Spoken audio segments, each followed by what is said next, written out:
Special classes में आपका स्वागत है। हम लोग हिस्ट्री की मैपिंग करने चल रहे हैं, इतिहास की मैपिंग करेंगे। थोड़ा सा सबसे पहले इतिहास के बारे में समझ लेते हैं ताकि मैपिंग समझ में आए और देख लेते हैं हमको क्या क्या आगे चैप्टर में कौन कौन सा वीडियो आपको मिलने वाला है। इतिहास जो है इसको 3 भागों में विभाजित करते हैं। पहला है प्राग ऐतिहासिक काल, पहला विभाजन है। दूसरा जो इसका विभाजन है उसको बोलते हैं आद्य ऐतिहासिक काल। तीसरा जो विभाजन है उसको क्या बोलते हैं, ऐतिहासिक काल। ठीक, 3 भागों में पूरे इतिहास को विभाजित कर दिया गया। प्राग ऐतिहासिक काल, आद्य ऐतिहासिक काल और ऐतिहासिक काल। प्राग ऐतिहासिक काल वो काल है जिसमें कोई भी लिखित साक्ष्य उपलब्ध नहीं है। प्राप्त औजारों के आधार पर, रहन सहन के आधार पर इसको विभाजित किया गया है। ध्यान रखना है, प्राग ऐतिहासिक काल का कोई लिखित साक्ष्य नहीं है। पत्थरों के आधार पर, वहां पे प्राप्त औजारों के आधार पर इसको विभाजित किया गया है। दूसरा है आद्य ऐतिहासिक काल। ये इस समय लिखित साक्ष्य तो उपलब्ध हैं लेकिन पूरी तरह पढ़े नहीं जा सके हैं। ठीक है, मतलब लिखित साक्ष्य आद्य ऐतिहासिक काल में उपलब्ध हैं लेकिन ये पूरी तरह पढ़े नहीं जा सके हैं। ठीक है, ऐतिहासिक काल वो है जिनमें लिखित साक्ष्य उपलब्ध हैं, जिनको पढ़ा जा सकता है और समझा जा सकता है। ठीक है, अब जो प्राग ऐतिहासिक काल है इसमें लिखित साक्ष्य नहीं उपलब्ध है, औजारों के आधार पर इसको विभाजित किया गया है।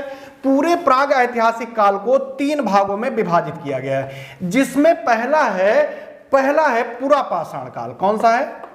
पुरा पाषाण काल। दूसरा है मध्य पाषाण काल।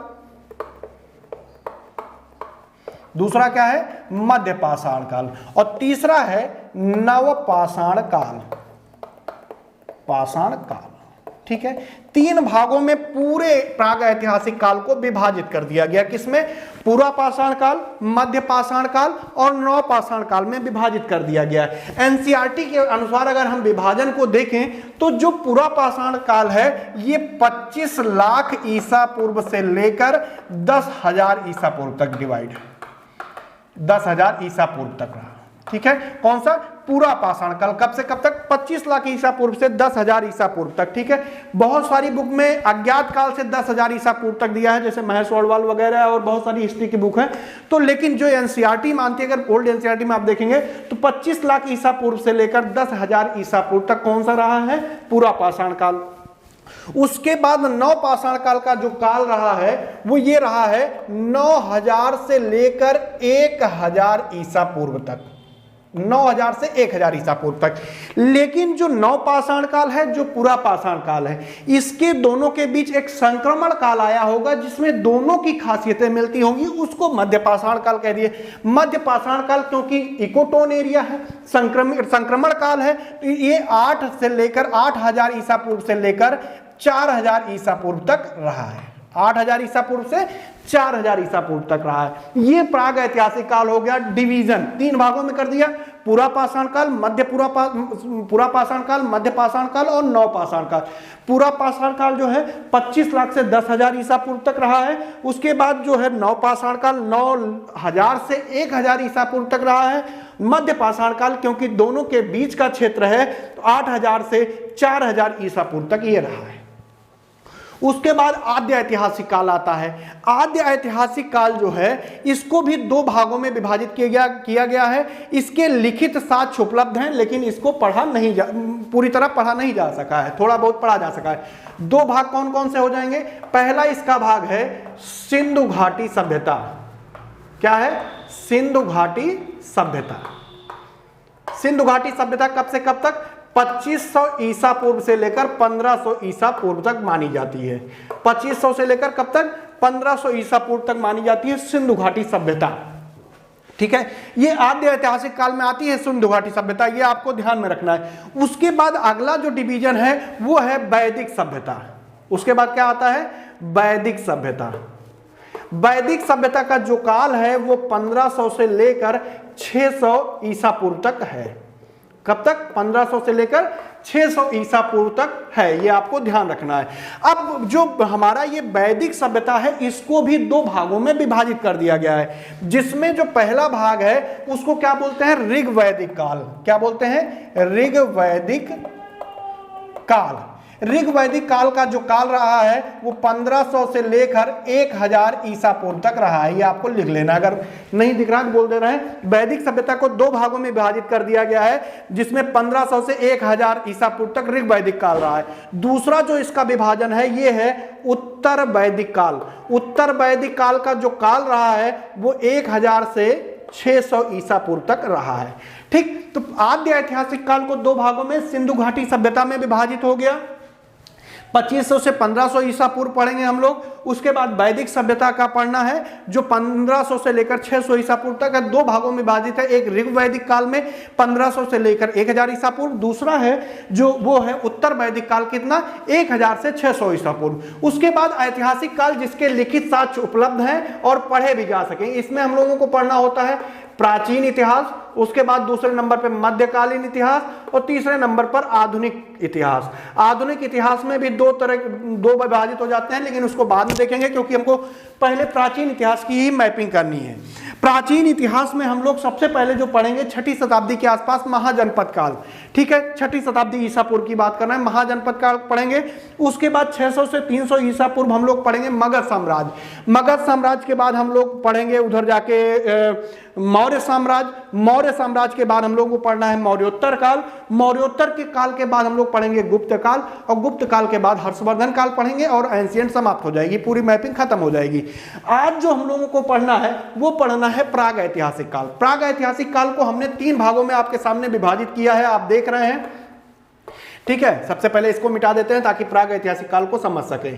प्राग ऐतिहासिक काल 3 भागों में आपके सामने विभाजित है। तीनों में कौन है? पूरा पाषाण काल, मध्य पाषाण काल और तीसरा नव पाषाण काल। मध्य पाषाण काल मैंने बताया संक्रमण काल है, जिसमें नव पाषाण काल और जो पूरा पाषाण काल है दोनों के वो मिलते हैं, मतलब जो भी औजार पाए जाएंगे दोनों के औजार पाए जाएंगे, तो संक्रमण कालीन क्षेत्र है, दोनों की विशेषताएं इसमें पाई जा रही हैं। ठीक है, अब आगे देखते हैं हम लोग जो पूरा पाषाण काल है उसको 3 भागों में डिवाइड किया गया है। 3 भाग कौन कौन से हैं वो देख लेते हैं। ठीक है, पूरा पाषाण काल को 3 भागों में डिवाइड किया गया है। उसमें पहला है पूर्व पूरा पाषाण काल।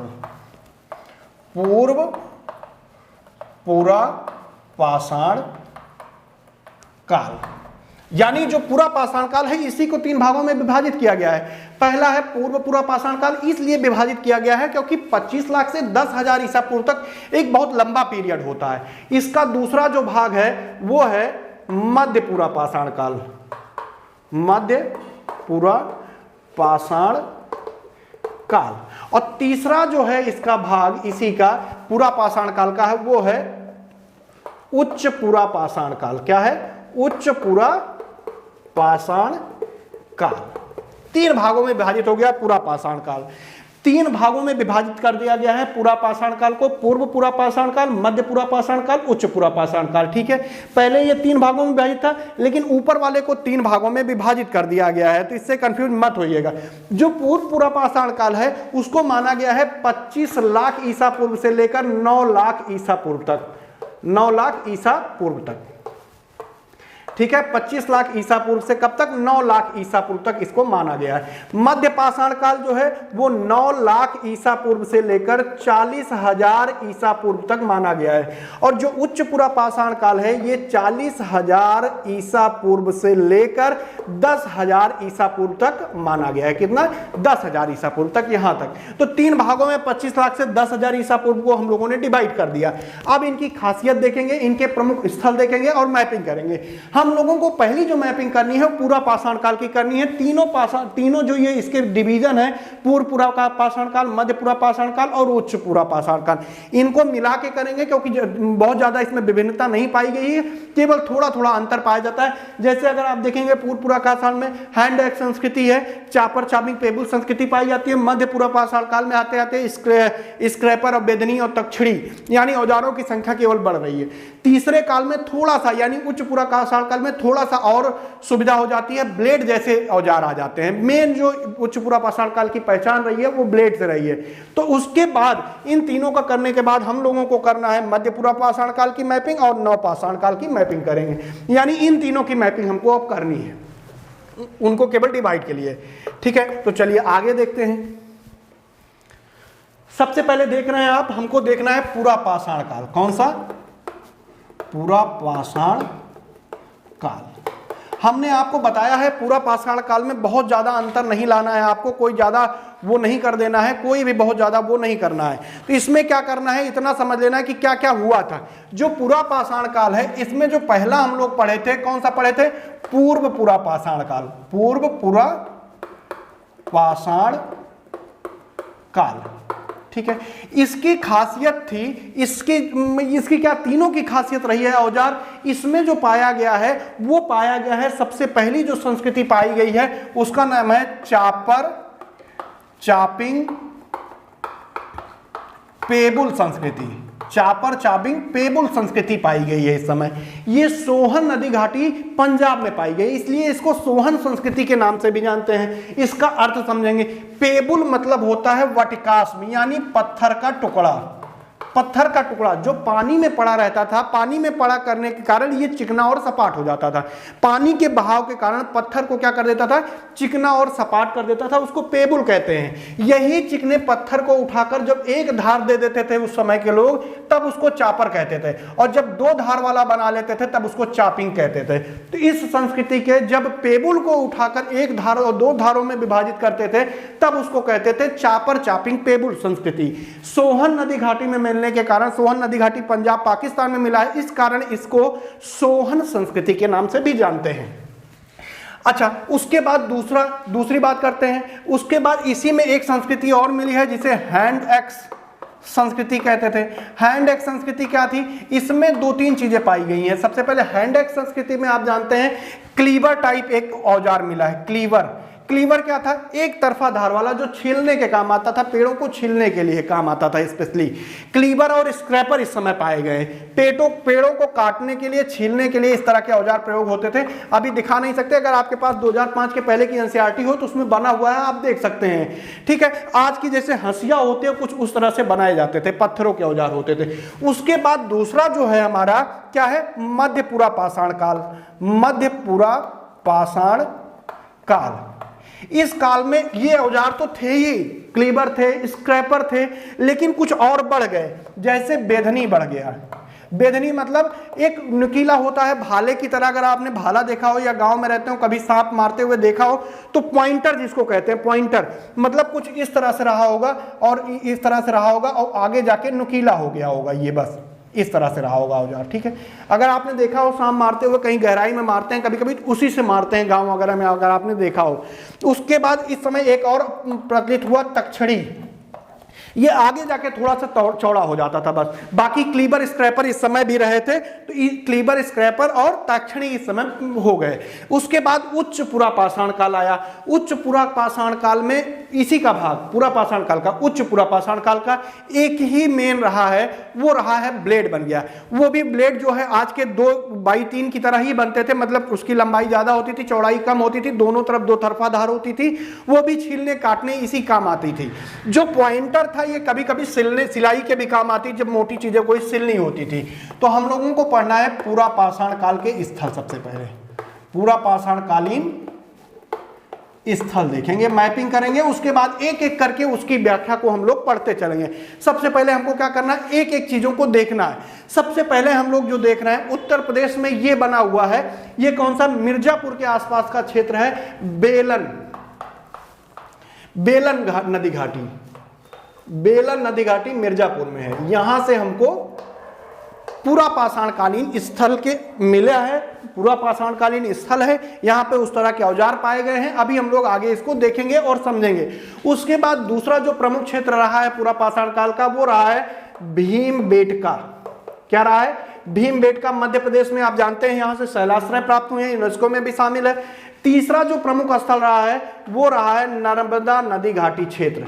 नर्मदा नदी घाटी क्षेत्र जो है, यहां से भी पूरा पाषाणकालीन औजार मिले हैं। वैसे ही पाटन से भी हमको क्या मिला है? पाटन महाराष्ट्र से भी हमको क्या मिला है? पूरा पाषाणकालीन स्थल मिले हैं। ठीक है, इस तरह के स्थल मिले हैं। पाटन हो गया, उसके बाद एक और पूरा पाषाणकालीन स्थल है जो यहाँ पे आपको दिख रहा है महाराष्ट्र में, उसका नाम है नेवासा। नेवासा महाराष्ट्र में है। अभी आगे एक एक करके हम लोग देखेंगे। तो ये मैपिंग हो गई पूरा पाषाणकालीन स्थल की। इसके डिटेल हम लोग पढ़ेंगे, उसके बाद मध्य पाषाणकालीन स्थल देखेंगे, उनकी डिटेल देखेंगे, फिर नव पाषाणकालीन स्थल देखेंगे, उनकी डिटेल देखेंगे। तो चलिए आगे चलते हैं। सबसे पहले आपको लेके चलते हैं किधर, देखिए ये तो सबसे पहला जो हम लोगों ने देखा था बेलन घाटी। बेलन घाटी कहां पे, मिर्जापुर उत्तर प्रदेश। यहां पे हम लोगों ने देखा था ये बेलन घाटी। ये क्या है, पूरा पाषाणकालीन स्थल है। सब अभी पूरा पाषाणकालीन स्थल ही हम लोग पढ़ेंगे। पूरा पाषाणकालीन के तीनों जो भाग है उन तीनों को मिलाकर पढ़ना है। तो बेलन घाटी जो है यहां से पूरा पाषाणकालीन स्थल मिला है। यहां से क्या हुआ है, निम्न मध्य और उच्च पाषाण काल तीनों के साक्ष्य मिले हैं। मतलब तीनों के साक्ष्य यहां मिले हैं, निम्न मध्य और उच्च पूरा पाषाण काल के मिले हैं। ठीक है, यहां पे एक क्षेत्र है लोहदा नाला क्षेत्र, बेलन घाटी में ही है, लोहदा नाला क्षेत्र है। यहां से हड्डी की बनी हुई मातृ देवी की मूर्ति मिली है। क्या मिली है, हड्डी की बनी हुई मातृ देवी की मूर्ति मिली हुई है। हड्डी की बनी हुई मातृ देवी की मूर्ति यहां से मिली है। कहां से, लोहदा नाला बेलन घाटी क्षेत्र में है। ठीक, यहां से कुछ निर्मित और अर्धनिर्मित उपकरण मिले हैं। कुछ निर्मित और अर्धनिर्मित उपकरण मिले हैं। अच्छा, निर्मित और अर्धनिर्मित उपकरण मिलने का यह मतलब हुआ कि यह क्षेत्र जो हमारा औजार है उसका निर्माण क्षेत्र रहा होगा। ठीक, क्योंकि निर्मित औजार मिले हैं, निर्मित औजार उपकरण मिले हैं, आप कह सकते हैं अर्धनिर्मित उपकरण मिले हैं, औजार मिले हैं। इसका मतलब ये जो क्षेत्र है ये क्या रहा होगा, पूरा का पाषाण काल में उपकरण निर्माण क्षेत्र रहा होगा या औजार निर्माण क्षेत्र रहा होगा। ठीक है, तो यहां से निर्मित और अर्धनिर्मित उपकरण मिले हैं। इससे यह पता चलता है कि बेलन नदी घाटी जो है वो क्या रहा होगा, उपकरण निर्माण क्षेत्र पूरा पाषाण काल में रहा होगा। लोहदा नाला से क्या मिला है, हड्डी की बनी हुई मातृ देवी की मूर्ति मिली है। ये आपको ध्यान में रखना है। ठीक, हड्डी से बनी हुई मातृ देवी की मूर्ति मिली है। उसके बाद दूसरा जो क्षेत्र हम लोगों को पढ़ना है वो कौन सा है, दूसरा क्षेत्र देखते हैं। भीमबेटका, रायसेन जिला मध्य प्रदेश में स्थित है। भीमबेटका ये आपको हम पहले भी दिखा चुके हैं, मध्य प्रदेश के इधर भीमबेटका यहां से शैलाश्रय प्राप्त हुआ है। एक एक करके पॉइंट को हम देखेंगे। भीमबेटका रायसेन जिला मध्य प्रदेश में स्थित है। यहां पर शैल चित्रकारी प्राप्त हुई है। क्या, शैल चित्रकारी प्राप्त हुई है। क्या मिला यहां से, सबसे प्रमुख जो चीज प्राप्त हुई है वो क्या है, शैल चित्रकारी प्राप्त हुई है। यानी यहां पे 600 शैल गुफाएं मिली हैं। शैल गुफा प्लस शैलाश्रय मिले हैं। ठीक, 600 शैल गुफाएं मिली हैं और बहुत सारे शैलाश्रय मिले हुए हैं। ठीक है, अच्छा एक चीज याद रखना है, भीमबेटका जो क्षेत्र है ये पूरा पाषाण कालीन, ये अब जो है रातापानी जो अभयारण्य है उसका क्षेत्र हो गया है। रातापानी अभयारण्य का क्षेत्र है। ठीक है, तो रायसेन भीमबेटका कहां पे है, रायसेन मध्य प्रदेश में है। आपको ध्यान रखना है किस नदी के किनारे है। अगर आपसे पूछा जाता है भीमबेटका तो नर्मदा नदी के किनारे स्थित है। किस नदी के किनारे, नर्मदा नदी के किनारे स्थित है। रातापानी अभयारण्य का क्षेत्र है। शैल चित्रकारी यहां से मिली हुई है। 600 शैल गुफाएं और शैलाश्रय यहां से प्राप्त हुए हैं। अगला देखते हैं नर्मदा घाटी जो है मध्य प्रदेश में, वो जो स्थल आपको बताए थे। आइए नर्मदा घाटी वाला क्षेत्र तीसरे नंबर पे देखते हैं। नर्मदा, देखिए अभी तक ये पढ़ा हम लोगों ने, ये पढ़ा ये भीमबेटका था, ये नर्मदा घाटी क्षेत्र है, ये हम लोगों ने बेलन पढ़ लिया। 3 हम लोगों ने पूरा पाषाणकालीन क्षेत्र पढ़ लिए। नर्मदा घाटी क्षेत्र में, नर्मदा घाटी जो क्षेत्र है मध्य प्रदेश में, यहां पे एक हथनौरा है। हथनौरा नर्मदा घाटी नदी क्षेत्र में है, होशंगाबाद में। यहां से मानव खोपड़ी के साक्ष्य मिलते हैं। ये साक्ष्य है, मानव खोपड़ी के क्या होते हैं, यहां से साक्ष्य मिला नर्मदा घाटी क्षेत्र से। ठीक, क्या हुआ है, मानव खोपड़ी के साक्ष्य मिले हैं। यहां से हैंड एक्स संस्कृत के औजार भी मिले हैं, जैसे क्लीवर भी मिला है, और बहुत सारे यहां से उपकरण प्राप्त हुए हैं। नर्मदा नदी घाटी क्षेत्र कहां पे है? मध्य प्रदेश में, इस स्थान पर। ठीक है, तो कंफ्यूज आपको नहीं होना है कहां पे है, ये आपको ध्यान रखना है, क्योंकि हम लोग सबसे पहले मैपिंग ही कर रहे हैं। अगला जो क्षेत्र है वो है नेवासा। एक मिनट, नेवासा कहां पे है? अहमदनगर जिला। कहां पे? महाराष्ट्र में नेवासा है। ठीक है, नेवासा अहमदनगर जिला में स्थित है। कहां पे? अहमदनगर, महाराष्ट्र में। क्या नाम है? नेवासा। ठीक, यहां से हैंड एक्स संस्कृत के मिले हैं उपकरण, उसके बाद खुरचनी मिली है, बेधक मिले हैं, ये सब चीजें यहां से मिली है। हैंड एक्स, खुरचनी और बेधक यहां से मिले हैं। अच्छा, ये जो नेवासा है ये हड़प्पा संस्कृत और जारवे संस्कृत का भी केंद्र है। हड़प्पा संस्कृत के भी कुछ स्थल, कुछ चीजें यहां से मिली हैं, उसको बाद में हम लोग पढ़ेंगे। जारवे जो जौरवे संस्कृति है, यहाँ के भी कुछ साक्ष्य यहाँ पे मिले हैं। अभी जौरवे संस्कृति को भी हम लोग पढ़ेंगे। यहां से हाथी घोड़े के अवशेष प्राप्त हुए हैं, ये आपको ध्यान रखना है, इंपॉर्टेंट पॉइंट है। हाथी घोड़े के अवशेष मिले हैं। शंख की बनी हुई चूड़ियां मिली, जो छोटी छोटी शंख नहीं होती उसकी बनी हुई यहाँ चूड़ियां मिली। अगर आप लोगों ने नदी किनारे कभी देखा हो तो छोटे छोटे शंख होते हैं, गोमती नदी में भी मिल जाता है, अगर आप ध्यान से देखेंगे तो। शंख की बनी हुई चूड़ियां मिली हैं। पत्थर की बनी हुई एक आटे की चक्की मिली है, पत्थर की बनी हुई आटे की चक्की मिली है। हालांकि ये पूरा पाषाण कालीन से संबंधित नहीं है, ये शब्द नहीं संबंधित है, बाकी संबंधित सारी चीजें हैं। ठीक है, ये भी एक पूरा पाषाण कालीन स्थल है, ये आपको ध्यान रखना है। ठीक है, इतनी चीजें यहां से मिली है। उसके बाद देखिए अगला जो आपको दिख रहा है वो है पल्लवरम। पल्लवरम दक्षिण भारत में, आंध्र प्रदेश के दक्षिणतम भाग में, जब उस समय मद्रास और चेन्नई हुआ करता था तो यहां पे पल्लवरम है। पल्लवरम ये भी क्या है? पूरा पाषाण कालीन क्षेत्र है, पूरा पाषाण। यहां से हैंड एक्स संस्कृत के कुछ उपकरण प्राप्त किए गए हैं। ऐसे अतिरपक्कम है, अतिरपक्कम थोड़ा सा इसके उत्तर में था, अतिरपक्कम यहां पे आप लिख सकते हैं अतिरपक्कम।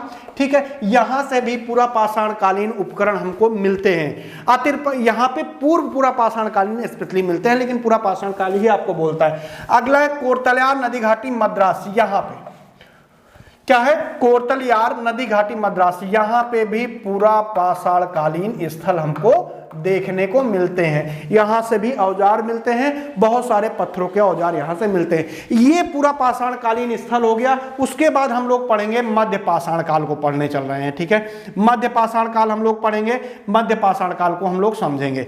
मध्य पाषाण काल हमने बताया था 8000 से 4000 ईसा पूर्व तक है। चलिए मध्य पाषाण काल, अच्छा एक चीज आप ध्यान रखिएगा, जो पाषाण काल वाला क्षेत्र था, पूरा पाषाण काल, उसमें क्या था? उसमें लोग जो है कृषि का ज्ञान नहीं था, आग का ज्ञान हो गया था, लेकिन उसका उपयोग नहीं जानते थे। पूरा पाषाण काल की बात कर रहे हैं, ये मध्य पाषाण काल लिखा हुआ।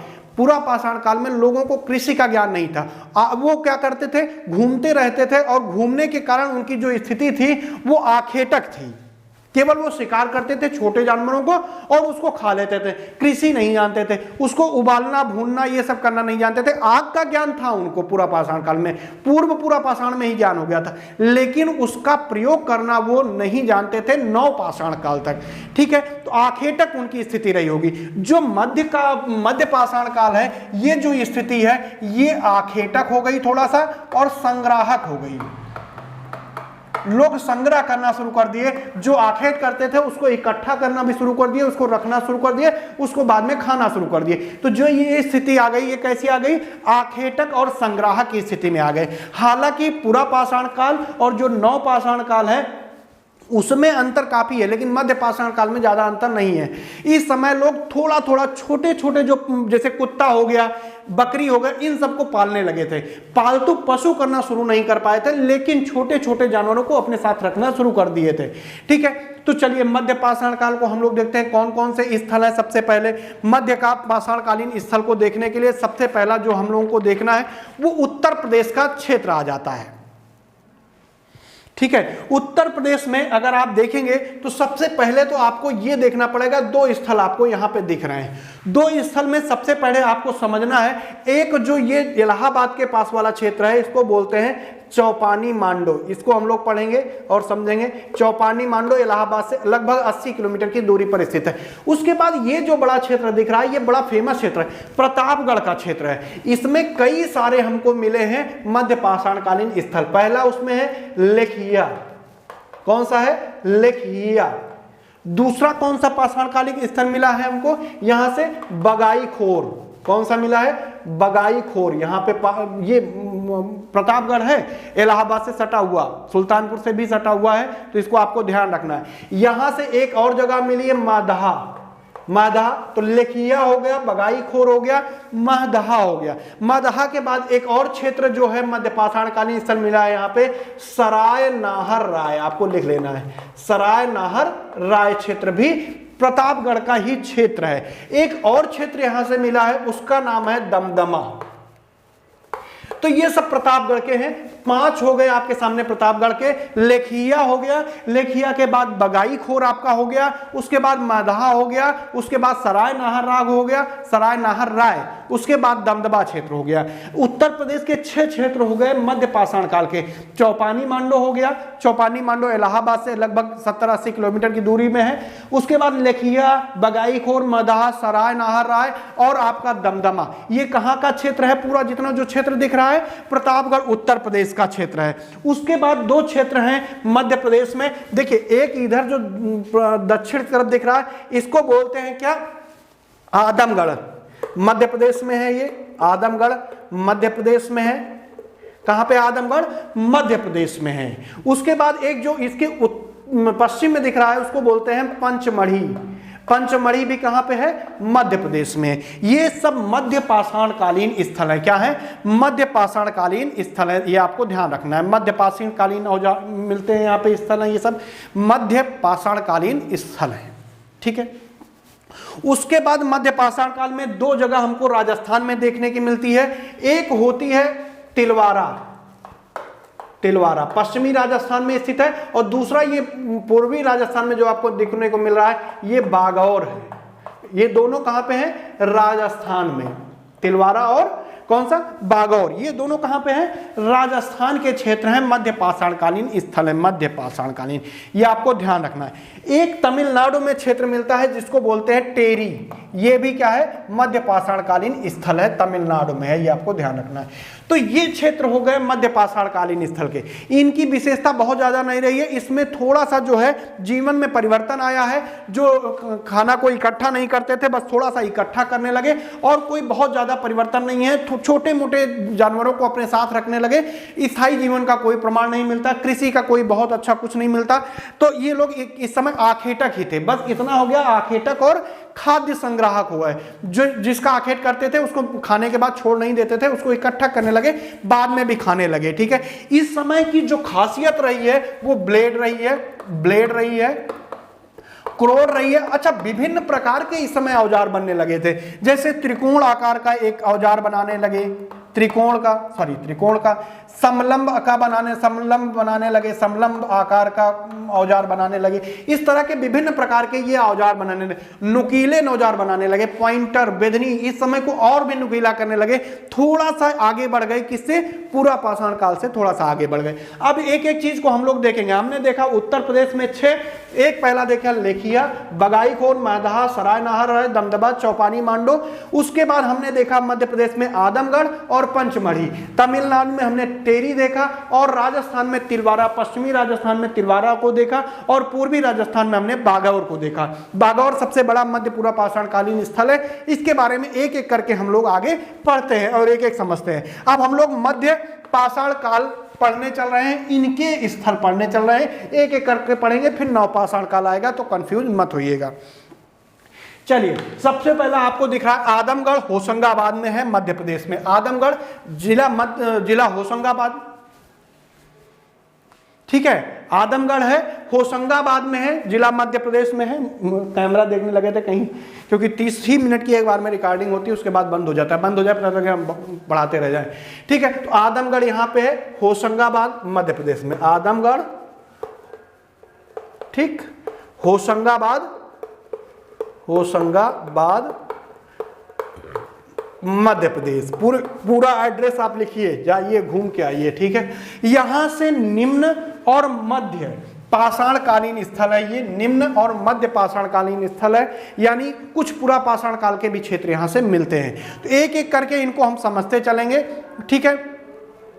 सबसे पहला हम लोग कौन सा पढ़ने चल रहे हैं? आदमगढ़ होशंगाबाद, ठीक है।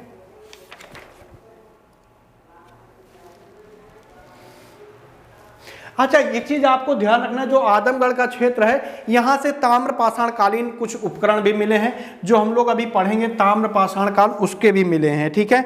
यहां से निम्न और मध्य पाषाण कालीन स्थल है, यहां से पशुपालन के थोड़ा साक्ष्य मिलते हैं। स्पेशली क्या मिलता है? पशुपालन के। तो हम लोग मध्य पाषाण कालीन स्थल पढ़ रहे हैं, जिसमें पहला क्या दिख रहा है? बागौर राजस्थान मध्य पाषाण कालीन स्थल कैसा है? मध्य पाषाण कालीन स्थल है, ध्यान रखना है। बागौर राजस्थान पूर्वी में है, बागौर, ठीक। कहां पे? बागौर राजस्थान में मध्य पाषाण कालीन स्थल है। यहां पे देखना है आपको, सबसे बड़ा मध्य पाषाण कालीन स्थल है। यहां से पशुओं की हड्डियां, तांबे और लोहे के उपकरण मिले हैं, ठीक है। तांबे और लोहे के मतलब लौह काल के भी उपकरण मिल रहे हैं, तांबे के भी मिल रहे हैं, मतलब ताम्र पाषाण काल भी आ जा रहा है। उसके बाद जो है पशुओं की हड्डियां मिली हैं, तांबे और लोहे के उपकरण मिले हैं। अच्छा, यहां से कृषि। अच्छा, एक चीज ध्यान रखिएगा, कोई भी स्थल जो इस समय था वो ऐसा नहीं कहा जा सकता कि प्योर मध्य पाषाण काल का ही है। यहां से कुछ नव पाषाण काल के, क्योंकि मध्य पाषाण काल जो हमने बताया था कि पूरा पाषाण काल और हमारा जो नव पाषाण काल है दोनों के बीच का क्षेत्र है। तो यहां से कृषि और पशुपालन दोनों के साक्ष्य मिलते हैं। ये नव पाषाण काल की स्थिति हो जाती है, लेकिन यहां से कृषि और पशुपालन दोनों के साक्ष्य मिलते हैं। मानव के अनेक कंकाल पाए गए, यहां से मानव के कंकाल पाए गए, बहुत सारे मानव के कंकाल मिले हैं बागौर राजस्थान से हमको, ठीक है। बागौर राजस्थान पूर्वी क्षेत्र में आता है। यहां पर फर्श निर्माण का संकेत मिलता है। फर्श निर्माण का क्या मिलता है हमको? संकेत मिलता है। कहां पे? बागौर राजस्थान में। सबसे बड़ा मध्य पाषाण कालिक स्थल है। यहां से पशुओं की हड्डियां, तांबे और लोहे के उपकरण भी हमको मिलते हैं। कृषि और पशुपालन का साक्ष्य मिलता है, मानव के कंकाल मिलते हैं, फर्श निर्माण हमको दिखाई देता है। फर्श निर्माण के यहां से हमको क्या मिलते हैं? संकेत मिलते हैं, ठीक है। उसके बाद अगला देखते हैं। आदमगढ़ हम लोग पढ़ चुके हैं, ऊपर आदमगढ़ हम लोग देख चुके हैं। उसके बाद जो आता है हम लोगों का पंचमढ़ी मध्य प्रदेश, इसको देखते हैं, ठीक है। पंचमढ़ी मध्य प्रदेश को देखते हैं। यहां पे दो शैलाश्रय मिले हैं, दो प्रमुख। देखिए पंचमढ़ी मध्य प्रदेश कहां पे है? आदमगढ़ इधर था, ये आदमगढ़ था, ये आदमगढ़, ठीक, आदमगढ़, और ये पंचमढ़ी मध्य प्रदेश, पंचमढ़ी है, ठीक। यहां से दो शैलाश्रय मिले हैं, जिनमें दोनों का नाम, एक का नाम है जम्बू द्वीप, दूसरे का नाम है डेरोथो द्वीप। यहां से बहुत सारे साक्ष्य मिले हैं, लेकिन हम लोगों को स्पेशली मैपिंग करनी है, इसलिए इतना ही, ठीक है। अगला देखिए, लेखिया प्रतापगढ़। लेखिया को हमने आपको दिखा दिया है। लेखिया कहां दिखाया था? प्रतापगढ़। प्रतापगढ़ में सबसे पहले लेखिया ही दिखाया था। सबसे जो उत्तरी क्षेत्र में है वो लेखिया है। और दूसरा जो आपको यहां पे ये दिख रहा है बगाईखोर, उसके ठीक बगल में बगाईखोर है, ठीक। अगर आप प्रतापगढ़ खोलेंगे मैप में तो आपको दोनों दिख जाएगा, लेखिया और बगाईखोर दोनों दिख जाएगा। लेखिया प्रतापगढ़ में क्षेत्र है। यहां से जो मिला है, मूलतः मिला है मानव कंकाल मिले हैं, मानव कंकाल यहां से मिले हैं। क्या मिला है? यहां से स्पेशली मानव कंकाल मिला है। यहां से मृदभांड मिला है, मृदभांड मिले हैं, मिट्टी के बने हुए मृदभांड बने हुए मिले हैं, जिन पर ज्यामितीय चित्रकारी है, ज्यामितीय चित्रकारी की गई है मृदभांड पर, इसकी पहचान है। ज्यामितीय चित्रकारी वाले मृदभांड कहां मिले हैं? बहुत बार पूछा गया है। तो जो लेखिया प्रतापगढ़ है, यहां से मानव कंकाल मिला है, मृदभांड मिला है, जिसपे ज्यामितीय चित्रकारी की गई। उसके बाद बगाईखोर उत्तर प्रदेश में है, प्रतापगढ़ के बुल्ढाना पहाड़ी में स्थित है, बुल्ढाना पहाड़ी है। शायद पट्टी के पास है, पट्टी प्रतापगढ़ के पास, एग्जैक्ट लोकेशन आप लोग देख लेना। वैसे पट्टी प्रतापगढ़ के पास ये क्षेत्र है, ठीक है। कौन सा है ये? बगाईखोर, बुल्ढाना पहाड़ी में स्थित है। यहां से मध्य पाषाण काल के उपकरण मिले हैं, हस्त निर्मित, हाथों से निर्मित मृदभांड मिले हैं, पालतू पशु के भी यहां से साक्ष्य मिलते हैं, पशुओं के पाले जाने के भी साक्ष्य मिलते हैं, जैसे कुत्ता। ठीक, अभी आगे आप समझ जाएंगे कि पालतू पशुओं के साक्ष्य का क्या मतलब है यहाँ पे। चलिए आगे देखते हैं और अगला समझते हैं, फिर आप देखिए।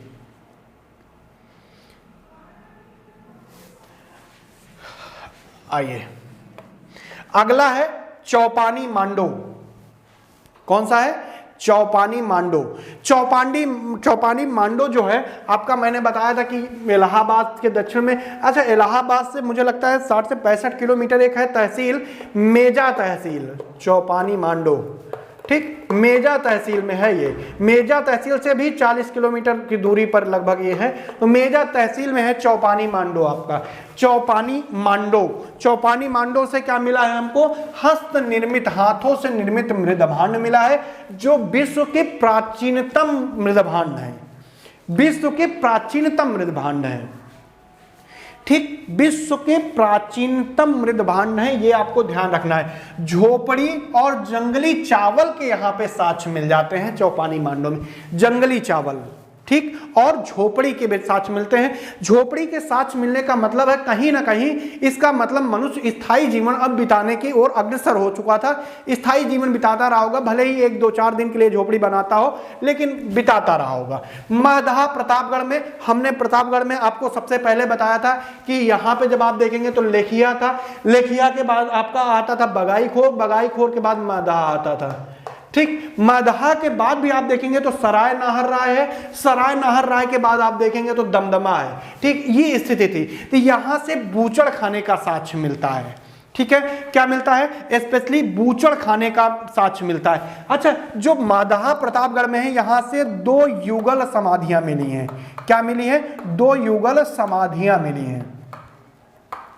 2 युगल समाधि मिली है, कहां से? मगधा उत्तर प्रदेश में। इसमें क्या किया गया है? स्त्री और पुरुष को एक साथ दफनाया गया है। ठीक, स्त्री और पुरुष को एक साथ दफनाया गया है। ठीक, इसमें बहुत सारे कारण हो सकते हैं, सती प्रथा भी जैसी चीजें हो सकती हैं, कुछ भी हो सकता है, लेकिन यहाँ पे 2 युगल समाधियां मिली हैं जिसमें स्त्री और पुरुष को दफनाया गया। यहां से मगधा से मांस भूनकर खाने की प्रथा का प्रचलन मिलता है। मांस भूनकर, यानी आग के बारे में ज्ञान की भी थोड़ा सा मिलता है कि मांस भूनकर यहां खाया गया था। कारण इसका क्या है? मांस भूनकर खाने की बात क्यों की जा रही है? यहां पर 35 गर्त चूल्हे मिले हैं। 35 गर्त चूल्हे। चूल्हा आप जानते ही हैं, गर्त चूल्हे का मतलब इतना ही हुआ कि जमीन के अंदर जो बनता है, गड्ढा बना के उसमें आग करके ऊपर रख के पकाते हैं, उसको कहते हैं। तो यहाँ पे 35 गर्त चूल्हे मिले हैं आपके मगधा प्रतापगढ़ उत्तर प्रदेश में।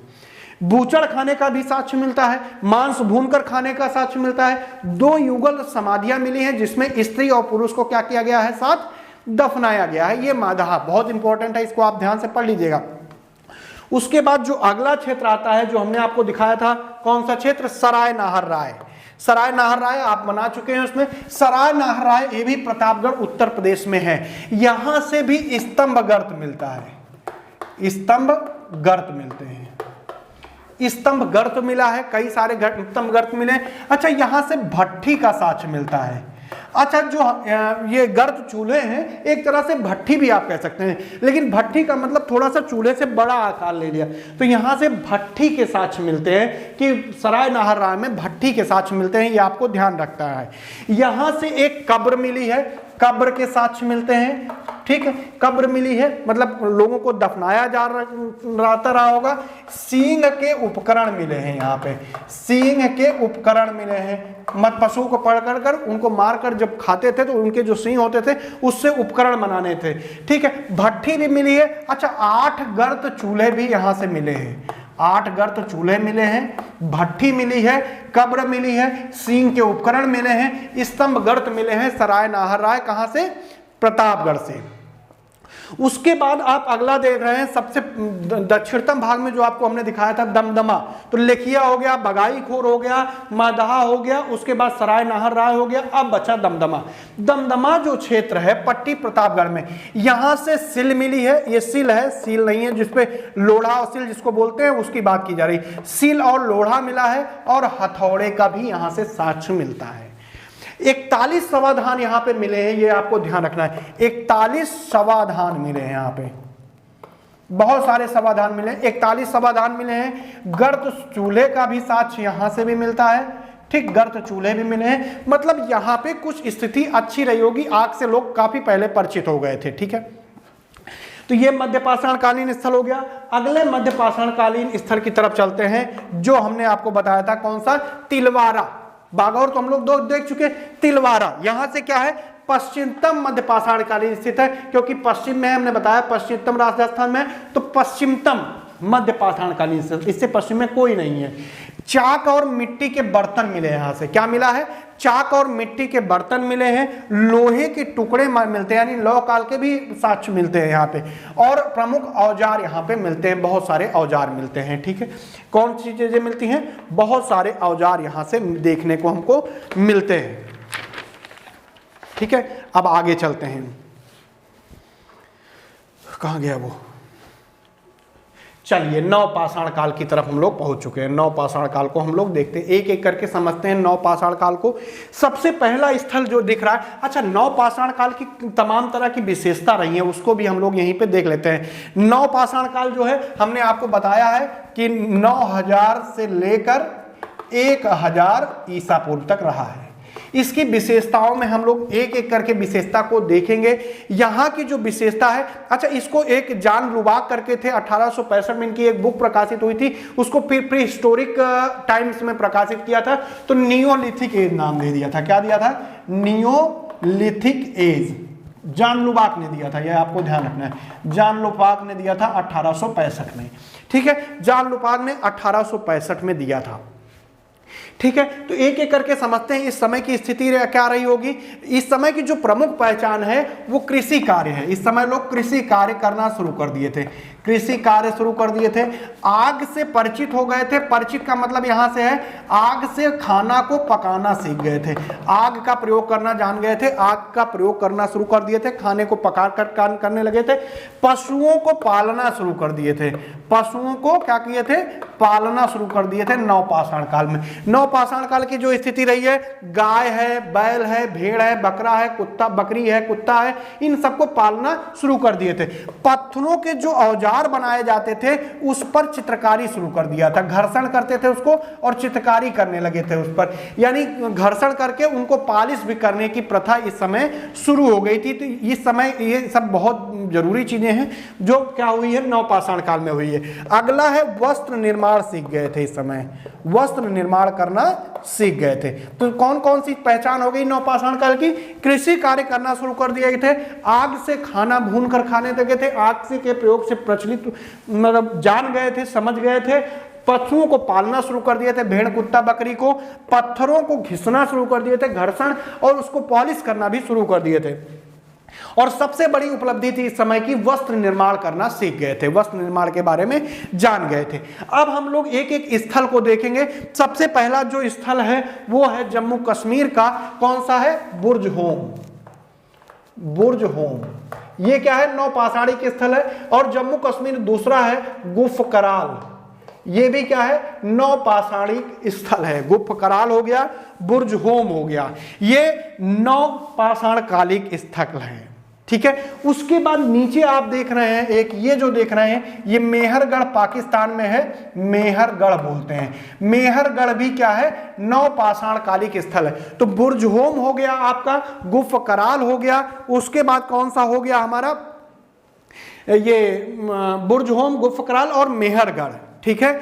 अच्छा, मागढ़ा भी एक जगह, यहां पे मागढ़ा भी है, ठीक है, मागढ़ा, ठीक, मागढ़ा, और इसको पंचोह भी बोलते हैं, इलाहाबाद के पास है ये, मागढ़ा या पंचोह बोलते हैं, ठीक है। तो दोनों क्या है, ये नवपाषाण कालिक स्थल है। उसके बाद एक नीचे जो आपको दिख रहा है ये है कोल्डिहवा। कोल्डिहवा ये भी इलाहाबाद के पास है, यूपी में है, ठीक है, ये भी यूपी का है, इसको मागड़ा या पंचोक बोलते हैं। ये जो दिख रहा है ये है चिराद, चिराद जो है ये बिहार में है, ठीक। तो हम लोगों ने देख लिया बुर्जहोम, गुफकराल, मेहरगढ़, ये नवपाषाण कालिक स्थल हो गए। यूपी में देखा महदहा या पंचो हो गया, उसके बाद कोल्डीवा हो गया, चिराग जो है बिहार में हो गया, ठीक है। उसके बाद आप देख रहे हैं एक जो ये आंध्र प्रदेश के उत्तरी हिस्से में उस समय अलग क्षेत्र था, उस उत्तनूर बोलते थे। ये भी जो क्षेत्र है ये भी क्या है, नवपाषाण कालिक स्थल है, नवपाषाण कालिक स्थल है, ठीक है। उसके बाद जो बात आती है वो आती है, देखते हैं जो हमारा पाकिस्तान है, इसके उत्तर में हम देख रहे हैं ये क्षेत्र है सरायखोला, सरायखोला आप याद रखिएगा, सरायखोला पाकिस्तान में नवपाषाण कालिक स्थल है, महत्वपूर्ण स्थल है, इसलिए आपको ध्यान रखना है। बाकी बहुत सारे वहां गुमला है, जलीलपुर है, ये सब क्षेत्र आते हैं, ठीक है। उसके बाद जो हमको देखने को मिलता है वो स्थल मिलता है संगनकल्लू, कर्नाटक। क्या है, संगनकल्लू या संगणकल्लू बोलते हैं, तो कंफ्यूज मत होइएगा, संगनकल्लू या संगणकल्लू होता है, ठीक है। उसके बाद कर्नाटक के निचले हिस्से में हम देखेंगे तो ब्रह्मगिरी है, ब्रह्मगिरी भी क्या है, नवपाषाण कालिक स्थल है, ब्रह्मगिरी नवपाषाण कालिक स्थल है। उसके बाद जो तीसरा ये दिख रहा है ये है पिकलीहल, पिकलीहल ये भी कर्नाटक में है, पिकलीहल भी, ये भी नवपाषाण कालिक स्थल है। कैसा है, नवपाषाण कालिक स्थल है। उसके बाद ये सब जो देख रहे हैं ये सब पोचमपल्ली वगैरह है, आगे हम लोग डिवाइड करेंगे तो हम लोग देख लेंगे, ठीक है।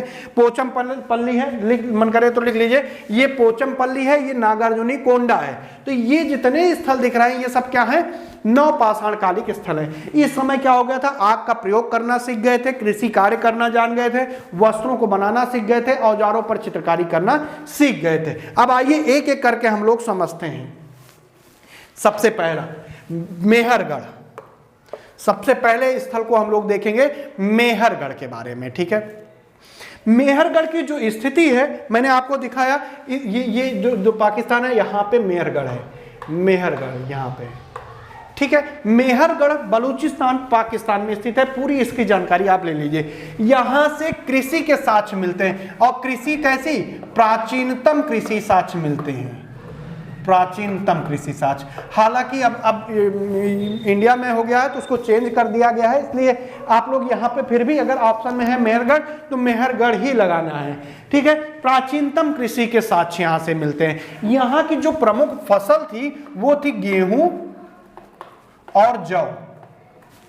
यहां के लोग जो थे कच्ची ईंटों के आयताकार मकानों में रहते थे, आयताकार मकानों में यहां के लोग रहने लगे थे। यहां पर जो है नवपाषाण काल से लेकर कांस्य काल तक, तांबे के प्रयोग तक, देखिए आदमी का जो विकास हुआ है वो सबसे पहले पाषाण पत्थरों का प्रयोग किया, पाषाण के बाद आदमी ने तांबे का प्रयोग किया, तांबे के बाद आदमी ने कांसे का प्रयोग किया, कांसे के बाद आदमी ने लोहे का प्रयोग किया। जो मानव विकास क्रम है कुछ इस तरह से चलता है, पहले पत्थरों का, फिर तांबे का। पहली धातु जो मानव ने यूज करी वो तांबा थी। तांबे के बाद आदमी ने कांसे का प्रयोग किया, उसके बाद लोहे का प्रयोग किया। हालांकि लोहे का प्रयोग पहले हो जाना चाहिए था, लेकिन कांसे का प्रयोग पहले कर लिया, फिर लोहे का प्रयोग मानव ने किया। तो ये मानव का विकास क्रम है। तो ये मेहरगढ़ बलूचिस्तान पाकिस्तान में कृषि के प्राचीनतम साक्ष्य मिलते हैं। लोग ईंटों के बने मकान में रहते थे, आयताकार मकान में रहने लगे थे। नवपाषाण काल से कांस्य काल तक यहाँ की सारी जो है वो अवशेष यहां से मिलते हैं, हड़प्पा कालीन भी। चूंकि जो ताम्रपाषाण कालीन है वो सब क्या है, चलता है हड़प्पा सभ्यता के एकदम पैरेलल चलता है, ठीक है। उसके बाद अगला जो स्थल हमको देखने को मिलता है यहाँ पे वो है कोल्डीवा इलाहाबाद। ये भी नवपाषाण कालीन स्थल, मैंने जैसा बताया था मध्य पाषाण काल और दोनों का स्थिति आती है। कोल्डीवा इलाहाबाद यहां पे है, ये कोल्डीवा, ठीक है। इलाहाबाद उत्तर प्रदेश में, इलाहाबाद से 80 किलोमीटर दूर जो है मेजा तहसील, वहां पर बेलन नदी के किनारे स्थित है, बेलन नदी के किनारे, ठीक है। प्रमुख व्यवसाय कृषि एवं पशुपालन था इस समय का लोगों का। कैसा था, कृषि और पशुपालन था। यहां से धान की खेती के प्रमाण मिलते हैं, कोल्डीवा से धान की खेती के प्रमाण मिलते हैं। नवपाषाण काल और लौह युग दोनों के प्रमाण यहां से मिलते हैं, ठीक है। अगला जो स्थिति है वो है बुर्जहोम कश्मीर। बुर्ज-होम हमने आपको दिखा दिया कि ये बुर्ज-होम है, ये गुफ कराल है। तो ये बुर्ज-होम आप देख लीजिए। बुर्ज-होम में कंकड़ मिट्टी आदि के बने घर को देखने को मिलते हैं। ठीक, कंकड़ मिट्टी से बने घर देखने को मिलते हैं। यहां से बहुत सारे गर्तावास मिले हैं, गर्त आवास मिला है, यानी गर्तावास बहुत सारे मिलते हैं। यहां से झोपड़ी के साक्ष्य हमको मिलते हैं, झोपड़ी बनाने के साक्ष्य भी हमको बुर्ज-होम जम्मू कश्मीर से मिलते हैं, गर्तावास मिलते हैं। ठीक है, कंकड़ मिट्टी के बने घर देखने के मिलते हैं। यहां से मालिक के साथ कुत्ते दफनाए जाने के साक्ष्य मिले हैं, मालिक के साथ कुत्ते दफनाए जाने के क्या है, हमको साक्ष्य मिले हैं। यहां से, कहां से, बुर्ज-होम जम्मू कश्मीर से मालिक के साथ कुत्ते दफनाए जाने के साक्ष्य मिलते हैं। मतलब पशुपालन के पूरी तरह साक्ष्य मिलते हैं। गर्तावास देखने को मिला है, झोपड़ी मिला है। अगली चीज जो देखने को मिली है वो मिली है शिलाजीत। यहाँ के लोग शिलाजीत का प्रयोग करते थे जड़ी बूटी के रूप में। मतलब शिलाजीत के प्रयोग से ये लोग परिचित थे। जैसे हड़प्पा काल का स्थल, हड़प्पा काल जब तक आया होगा तब यहाँ पे शिलाजीत का प्रयोग होना शुरू हो गया होगा। ठीक है, तो यहाँ से मेन जो है मालिक के साथ कुत्ते दफनाए जाने का साक्ष्य मिलता है, गर्तावास मिलता है, झोपड़ी और शिलाजीत के प्रयोग का साक्ष्य मिलता है। अगला देखते हैं, अगला है गुफ कराल जम्मू कश्मीर। बुर्ज-होम हमने देख लिया, बुर्ज-होम ऊपर वाला था, ये बुर्ज-होम था, ये गुफ कराल है। तो ये गुफ कराल, ये बुर्ज-होम। ठीक, बुर्ज-होम। ठीक, तो गुफ कराल यहां से भी गर्तावास मिला है, जम्मू कश्मीर में है।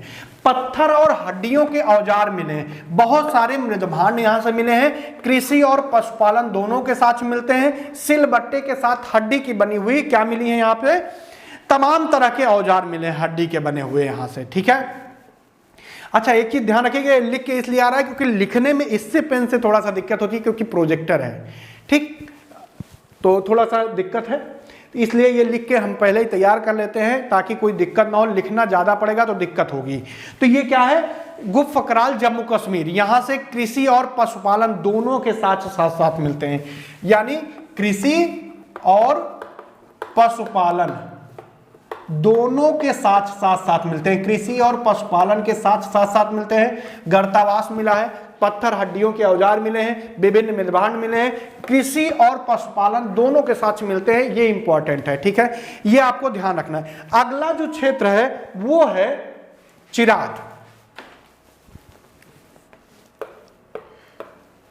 एक मिनट जरा देख ले, थोड़ा सा आगे निकल गया है। ठीक है, गुफ कराल,